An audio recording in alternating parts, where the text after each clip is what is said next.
Hey, this is Marcus Ortiz, and today I'm going to talk about budget event photography gear slash what's in my camera bag.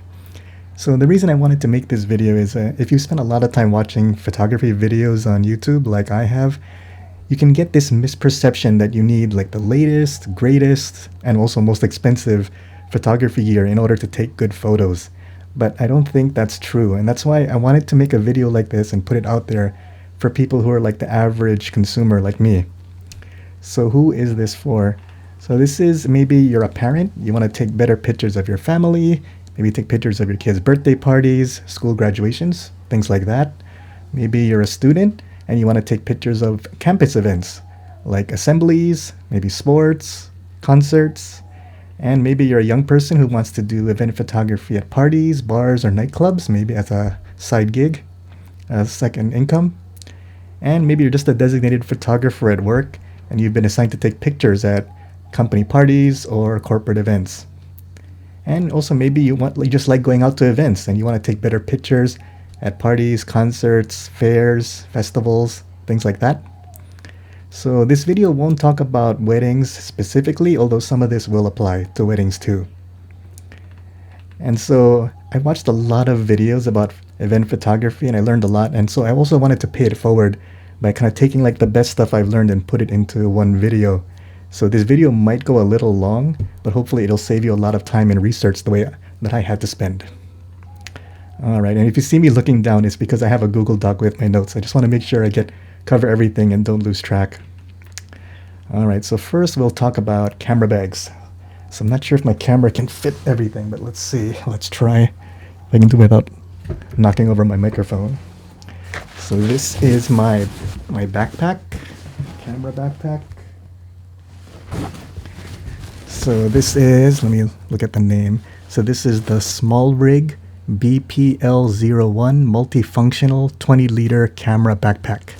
Now this recommendation is kind of limited use because from what I gather, this backpack has been discontinued, but maybe you can find it used on eBay. And so I originally got this backpack for travel photography and urban exploration. So a way to carry my gear when I'm traveling and exploring. And also, so when I go to events though, this is what will carry the majority of my gear. But once I get to the venue, I'll stash this somewhere safe, like maybe in a green room or like behind the scenes area. And what I'll actually carry on me is this.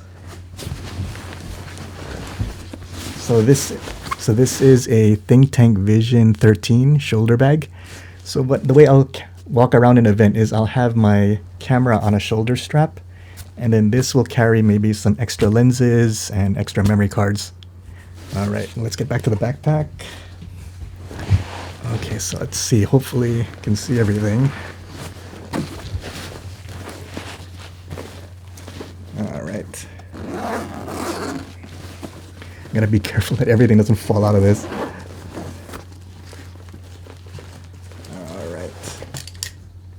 Okay, I already almost lost the lens cap. So this is my camera bag. Alright. So I'll just talk through the items one at a time. Okay. Alright. Okay, so we'll start with everyone's favorite subject, the camera. So the camera I'm using is the Canon 5D Mark III. But I don't want to get like stuck in, like being a brand fanboy or anything like that. So you don't have to use this specific camera, but there are a lot of great cameras by a lot of great companies. But moreover, let's talk about like budget. If your budget is under $1,000, I would recommend going with like an older, used pro-level DSLR. If you have a budget of over $1,000, maybe more, like maybe $1,200, $1,300, I think you can get a used mirrorless camera. That's also really good. But I'll talk through, honestly, just talking about cameras could be like a whole like hour-long video on its own. So I don't want to like get too stuck deep in the weeds talking about technical stuff. Let's see, let me get to my notes. So the main things that I would look for in a camera, regardless of the brand, is if you decide to go older, like a DSLR, or actually no, this applies to mirrorless too, is that I would look for a camera with a full frame sensor. So that'll give you like good low light performance. The next thing I'd also look for is dual card slots. It's really great just to have that backup. Even if, especially if you're shooting for paid gigs, for paying clients, you never want to have to go back and tell them that you like lost all the pictures from their wedding or from their event. But even for personal stuff too, you don't want to have to tell your spouse that like you lost all the pictures from the birthday party or something like that. So I would look for a camera that has dual card slots, so you have that instant backup. And I would also look for a camera with fast autofocus, just so you can deal with people moving and mingling. You want to have fast autofocus. Let's see. And you also want like a decently high frames per second of speed in continuous burst shooting or burst mode. So it's gonna vary according to like what you do. Like the more intense event photography you want to do, the higher you want it to be.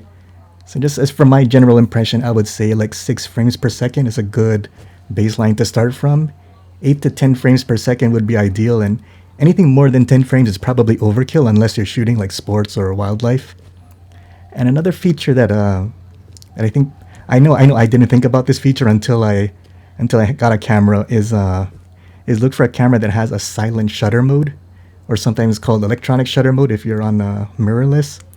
Especially with DSLRs, the shutter can be super loud, and so like that can really disturb things. Like maybe you're taking pictures at like a seminar, someone's speaking on a stage. You don't want like you don't want your shutter click to like disrupt the crowd.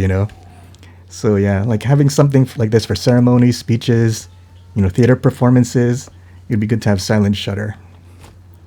So, wow, I guess I covered cameras much faster than I thought I would. All right. So let's talk about lenses. Now this is like the biggest and one of the most important things in your gear. So this lens right here, this is the Tamron 24 to 70 millimeter f2.8 G1 lens with vibration control. That's Tamron's name for image stabilization. So I think if you can only get one lens for event photography, it should be a 24 to 70 millimeter f2.8. And it's worth talking right now about like native lenses versus third-party lenses.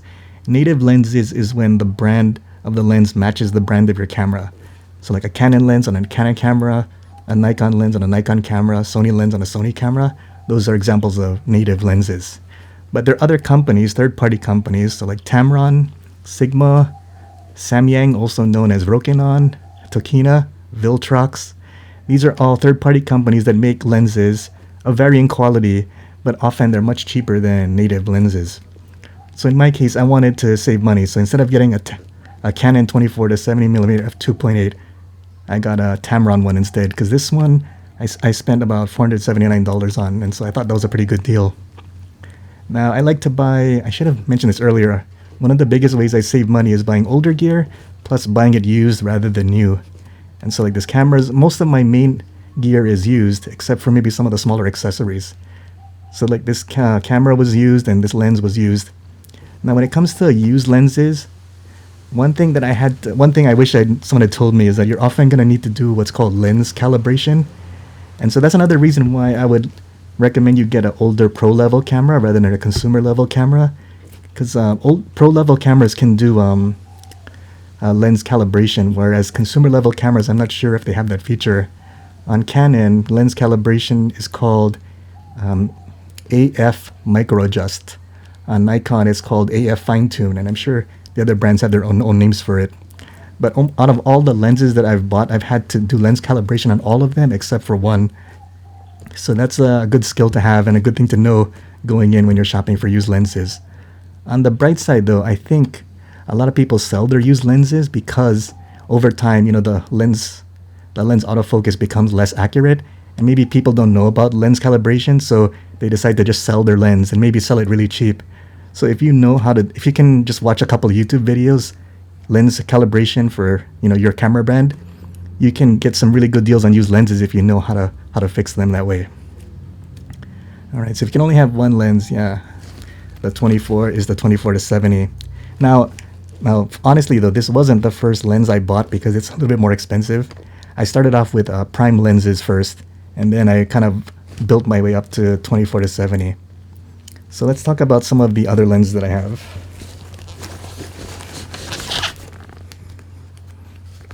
this one came off.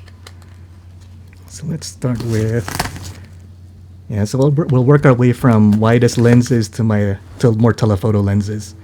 So this is the 35 millimeter. So this is the Canon EF 35 millimeter f2 IS USM.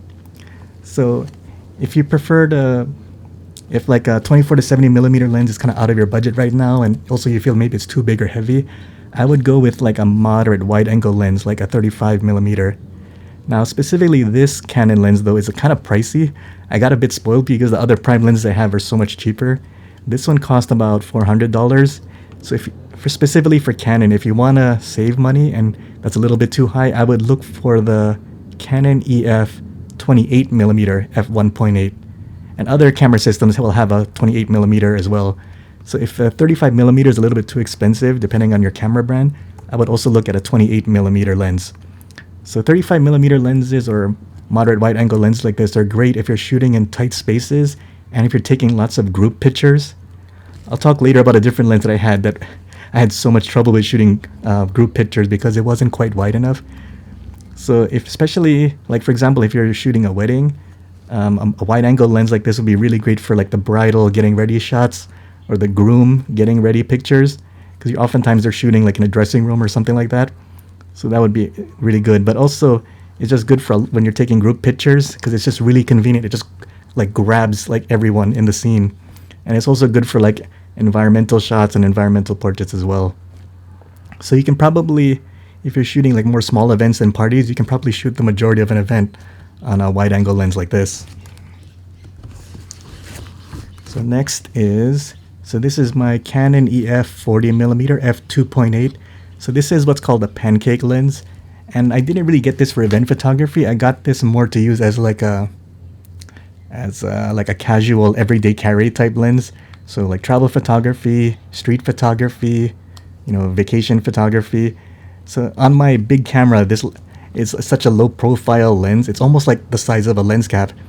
This lets me use my big camera as if it's like a small point and shoot on steroids. So that's really fun. So that's really all I have to say about the 40 millimeter. Alright, so this is the Canon EF 50 millimeter f1.8 STM. So this is the very first lens that I bought when I got into photography. And so the first event I ever shot was entirely shot on this lens. So like what I kind of hinted at earlier, like for me it was kind of annoying that I had to take a lot of group pictures at the first event I ever shot, and I constantly had to step back to fit everyone in the frame. And I remember that experience was like what convinced me to get a wide angle lens after this. But in hindsight though, looking back, those group pictures actually came out really nice because the 50 millimeter like has a little bit less distortion and it's more flattering on people. And when you get into longer lenses, they get even more flattering. So actually now, knowing what I know now, if I have the space, I'll try to shoot most of my group pictures either with the 50 millimeter lens or at the 50 millimeter focal length on my zoom lens, because it just makes people look better. And also it's good for portraits and headshots too.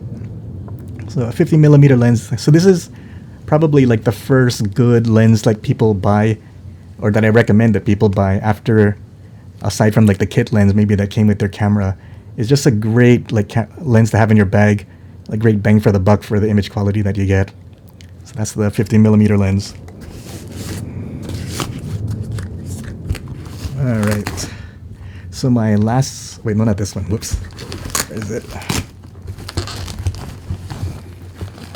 So the last lens is the 85. So the Canon 85 millimeter so Canon EF 85 millimeter f1.8. So this is a great portrait lens and kind of like a short telephoto lens. So this is really great for portraits, especially like of one or two people. So if, like maybe like the guest of honor who's the VIP, or if it's a wedding, maybe to pictures of the couple, it would be great to shoot them on the 85 millimeter lens. So when it comes to focal length and like, there's like a trade-off between like how flattering the picture looks, but also like how convenient it is to work with. Because with longer lenses, the longer the lens is, the more flattering it is on people. But also the downside though is you have to back up farther and farther away. and the farther away you are, the harder it is to kind of direct and pose people. So there's kind of like a balance to you have to strike.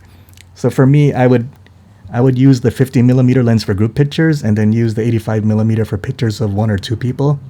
But I've seen professional photographers and like wedding photographers go even more extreme. Like I've seen photographers use like a 70 to 200mm like telephoto lens and just back like a mile away and like to take group pictures of like a wedding group. And so it'll look really good, but like you really have to have a lot of experience and like be able to shout your direction and be a confident like a speaker to do that kind of stuff. But yeah, so that's talking through the lenses. All right, let me see. Check my notes to make sure.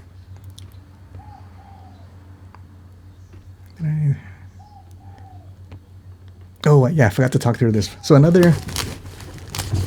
another good use case for either an 85mm lens or even a 50mm lens is some events they have a setup called step and repeat, or sometimes it's called grip and grin, where people like line up to shake hands with like the guests of honor. For those type of shots, like those the 85mm and 50mm would come in handy for that. So you just want to take a picture of each guest as they come in, or each guest as they shake hands with the guest of honor. That's what I would use, like an 85mm for that, or a 50mm. So if you've ever seen like an award show where the stars all like stop in front of a backdrop and then pose for like the paparazzi, that's what like a step and repeat is. Okay, next is lighting. So let me get this out. All right. So I think some photographers get kind of intimidated by flash, or maybe they're just confused by it. But for me, like just flash was just such a big game changer for my event photography and just really boosting the image quality of my pictures. So I'm really glad that I got into flash like relatively early on. So the flash I'm using now, this is the Godox V860-2 for Canon. So Godox is a third-party flash company, and they make flashes and flash triggers and lighting modifiers like softboxes and umbrellas and things like that. And their flashes, like they're available for every camera brand. So I got the Canon version because that's what I use. So there's if you want to save money though, there's basically the same flash as this, called the Godox TT685. But the main difference is the TT685 uses AA batteries. The V860-2 uses a lithium-ion battery, and I love having a lithium-ion battery because flashes, they kill AA batteries really fast. This lithium-ion battery lasts for a long time, and it gives you longer battery life, but it also gives you what's called shorter recycle times, which means like every time you fire a flash, there's a little bit of time until it recharges again for the next time it's ready to take a flash. If you use a lithium-ion battery, that recharge time is much faster. So this is one of those areas where I feel like it's really worth spending a little bit extra money to get a flash that has a lithium-ion battery, whether it's this or another one. Put the battery back.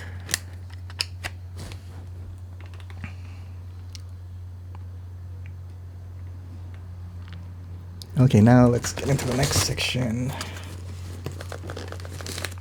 And actually, just as a testament for how good this flash is, the first time I used it at an event, I was still pretty inexperienced.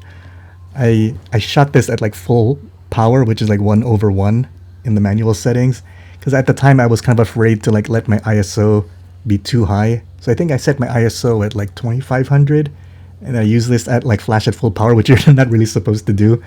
But like as a testament to how good the flash is, the whole night there was only maybe like 3 shots where the flash didn't fire, and so I just had a completely black photo. So that's how good this is, that despite being an inexperienced amateur at the time and shooting full power the whole night, which you're not supposed to do, it pretty much delivered every time except for like 3 shots.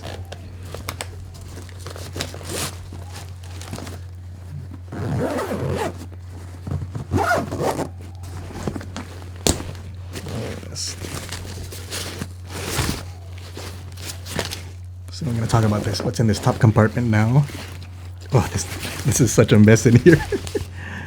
Okay, let's see which. Yes. So real fast, so this is the camera strap I use. It's Optec USA. And so I use this as my shoulder strap. Not really much to say about that. So let's get back to now we're going to talk about, we talked about the flash. So now we're going to talk about lighting modifiers or flash modifiers. Oh, I just knocked my microphone. Sorry about that. All right, so this is Velcro, so this might be noisy. I'll try to hold it away from the mic so it's not super loud. All right, so you can see this. So this is a Clover foldable snoot, and the way you're supposed to use a snoot is you create like this. You create like this, almost like this like loop, and then you aim the flashlight and you kind of focus and control the light and make it into like a tight beam. And that's how you're supposed to use a snoot. But the way I use this is actually as what's called a black foamy thing. So that was a technique that was like made famous by Neil Van Niekerk. He's a photographer in New Jersey.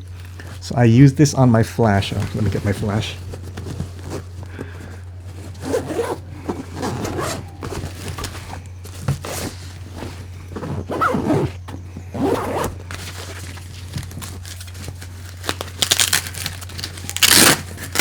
That's the annoying thing about Velcro, it constantly gets stuck. So the way I would use this is I would wrap this around my flash, and then I would aim it backwards into the wall, sometimes either straight behind me or maybe at a slight angle. And so what this does is it creates this really nice, soft, flattering light. So that way you have, the technique is called bouncing the flash or bounce flash. So I would only use this though in a room that has white walls and a white ceiling, because if the walls are different colors like red or green or something, you're going to cast that color of light on people and you don't want that. So this is what I would use in ideal situations if I have a room with white ceilings and white walls. Now if I'm in a room with not ideal colored walls, or if I'm outside, I would use this. This is a Rogue Flash Bender.